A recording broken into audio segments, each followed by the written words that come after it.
Does this story sound familiar to you? You meet someone, and suddenly you feel something you haven't felt in a long time. There's attraction, a connection, and what's even better, they seem to feel the same way. For a while, everything feels exciting. You start thinking about the future and wondering what this could grow into. But then something changes. You notice their energy shift. Maybe they stop texting as much, maybe their messages get shorter, or they no longer say the sweet or deep things they used to say, the same things that made you hopeful in the beginning. It makes you stop and question everything. What just happened? How did things go from so good to confusing so quickly? I want to look at one possible reason why this shift happened, why they seemed to pull away. And just as important, I want to talk about the biggest mistake we often make in these situations. Sometimes people pull away because they sense something in us that seems a bit too eager, like we've given them too much significance too soon.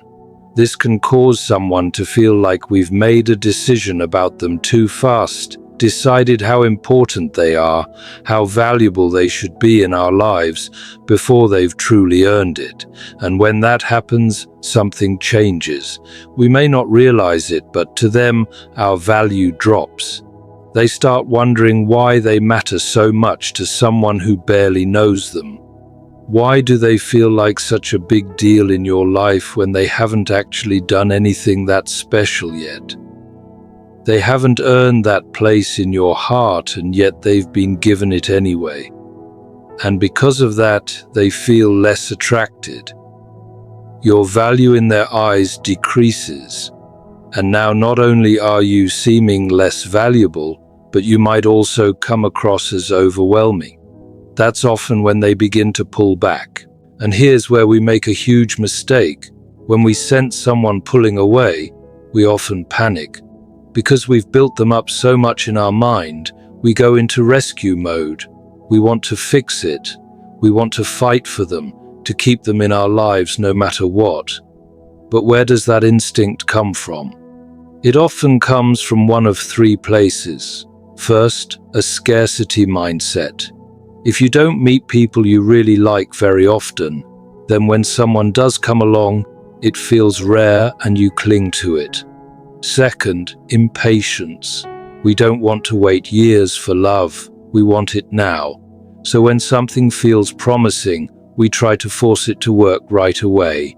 And third, low self-worth.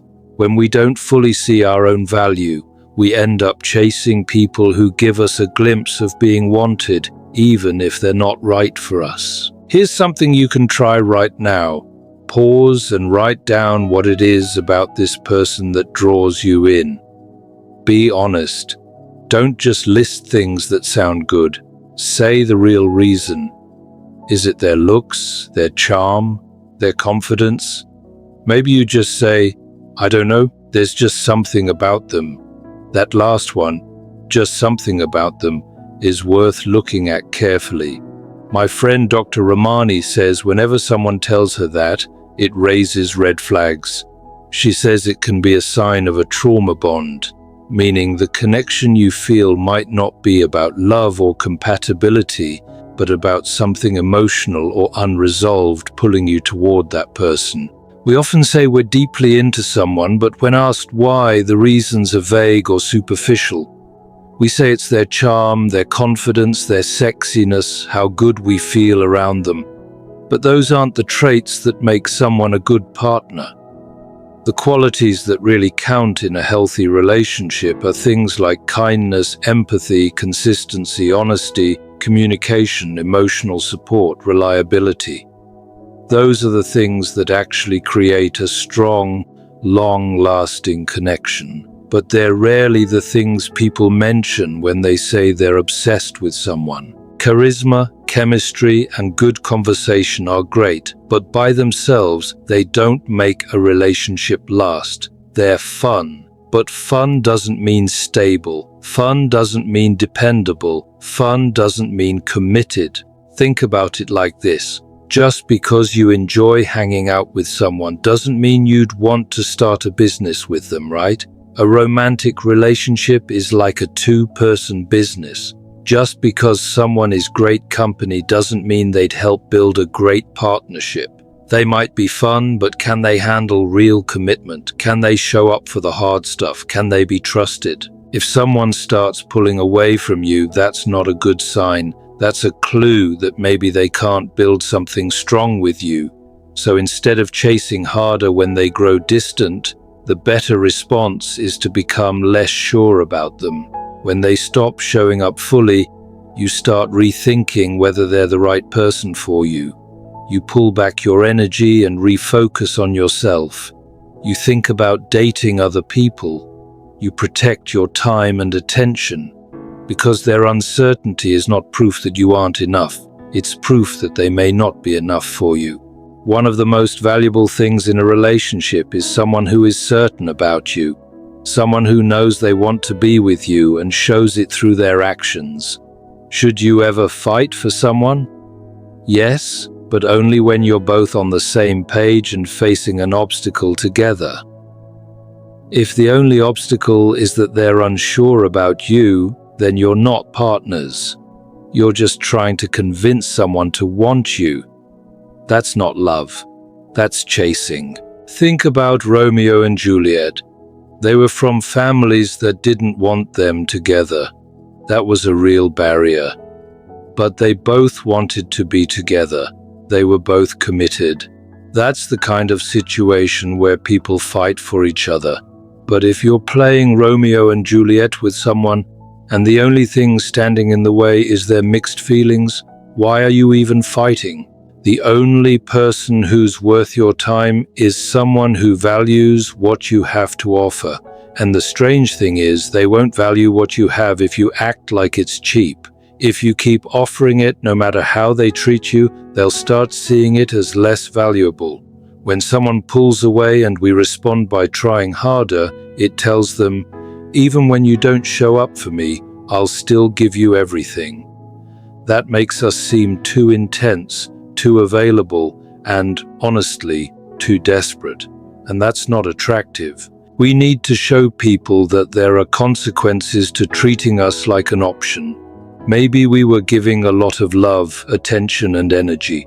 But once they begin to take that for granted or act unsure, they become less deserving of all that effort. They make us question whether they're even the right person to receive all of this care and loyalty.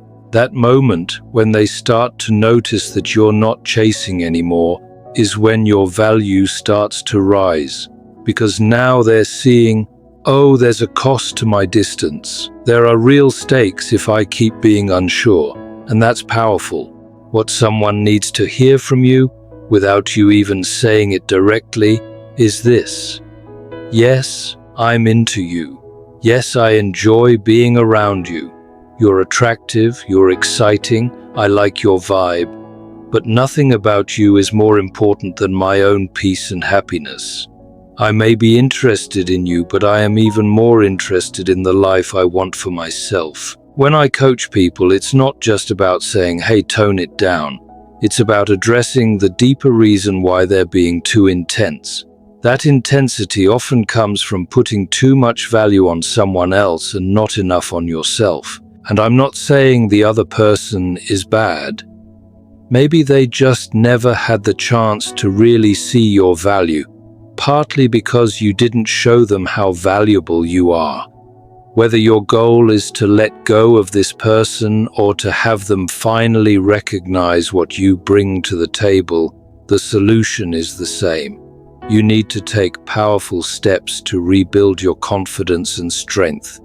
You need to get back to a version of yourself that feels whole, someone who can either inspire new attraction in that person or move on to someone who already sees your worth. And I've created something to help with that. It's a free video training at moveonstrong.com. In it, I'll walk you through how to rebuild your inner strength, especially after someone has pulled away, gone distant, or rejected you. Head over to moveonstrong.com and I'll show you the path to being confident again. I'll see you there.